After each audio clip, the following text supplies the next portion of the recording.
was going to ask you if you still have that thing. They'll aim for November. That's what they do. I have to say this is why I think his wines are pretty damn good. They do it right. So one of our members? Oh, that's Richard. Yeah, that's Richard. Oh, nice.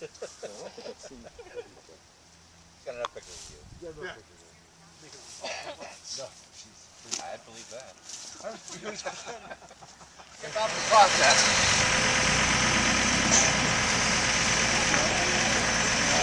We all go line up. Yesterday afternoon, probably between like 4 and 6 o'clock, driven down over.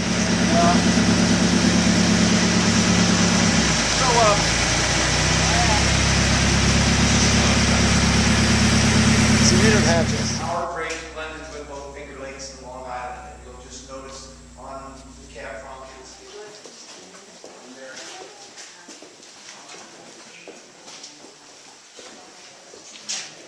Very cool. Do you do this all the time?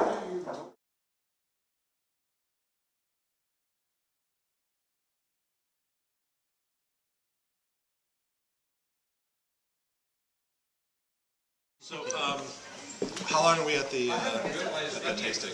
The next one, you're at like 2.5 hours. Haywood was a hybridizer and a grape grower back in the early 1800s, mid 1800s I should say, and those vines have been under continual care since the 1800s. Obviously some replantings have occurred, but Benmarl is the home now of the Haywood Vineyards, and they have the oldest continually working vineyards in the United States. The Hudson Valley is also. Go ahead. We're going to taste Benmarl wines when? Tomorrow, it's later today. Yeah. And Benmarl just got a 90 in Wine Enthusiast that was just announced yesterday. So they got a 90 for their estate Cabernet Franc. So that'll be really a good one to try. And they got an 88 for their non-estate Cabernet Franc. So they're doing a really good job. The whole farm winery movement in New York State started here in the Hudson Valley. Benmarl was a license number 1, and Clinton was either license number 2 or number 3. So the whole farm winery movement in this region started here in the Hudson Valley. Tomorrow,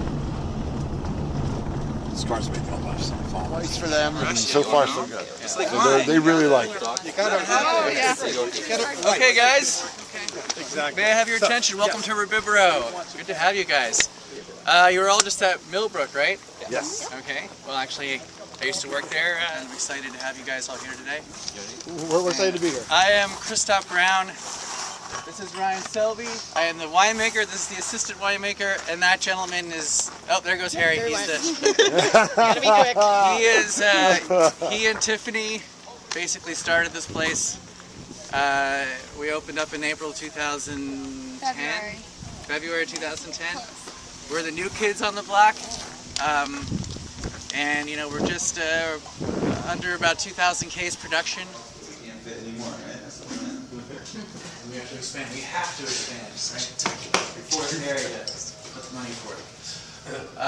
So you guys all know how wine is made. We don't have to go through all that business, but you know, obviously these are the stainless steel tanks, which we make our style of white wine. Cold fermentations, aromatic varieties. And we're dropping the temperature down to below 32, adding sulfites, and so that's how when you see the residual sugar in our wines, we're stopping the fermentation. And you know, it's hard to stop it on a dime, but we come pretty close to 87 North being 0.4 and Riesling 1, and so. And we had this big fancy thief, and we broke it. And it's funny, it was Pyrex. They said it was unbreakable. Oh, Pyrex is definitely breakable, yes. For, you know, wine team standard. We were supposed to get Cabernet Franc from Buck Vineyards in Long Island, but Steve called us and said that he felt as if the quality of the grapes wasn't good enough, he didn't want to sell them. So we managed to, Sheldrake Point had 4 tons of Cab Franc.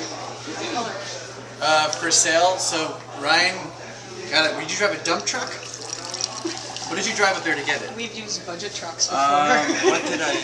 He drove some huge truck up there, and they Big picked truck. into our bins. Yeah. It wasn't a dump truck, but it was a big truck. A big truck drove up there with their bins. They picked into the bins. We drove back here, and we very happy with the grapes. It's like 24 some bricks and perfect acidity and everything like that. So we decided not to blend it. And actually, this only had less than a year in oak. Same year, it's 3 separate harvests. 16 months and older French oak, 3 to 4-year-old. So my UPS driver just called. And he's got the whole 9 yards. So this building is huge, as you can see. Yeah. And when you get closer, it's even bigger. It's chock full. Chock full. He's had it 18 months finished, and it's Already beyond too small. capacity already. Oh. They built the shed. It's a really beautiful spot.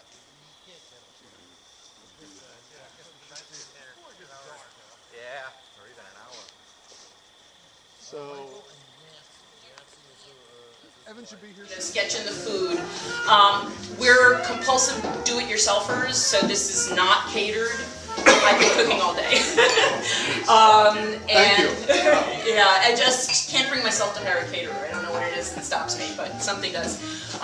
It's the same thing that got me into planting grapes. We're leading with a shrimp cocktail, which I did because it goes so well with this Riesling. But it also makes a nice little cocktail wine. So have some now as everybody gathers.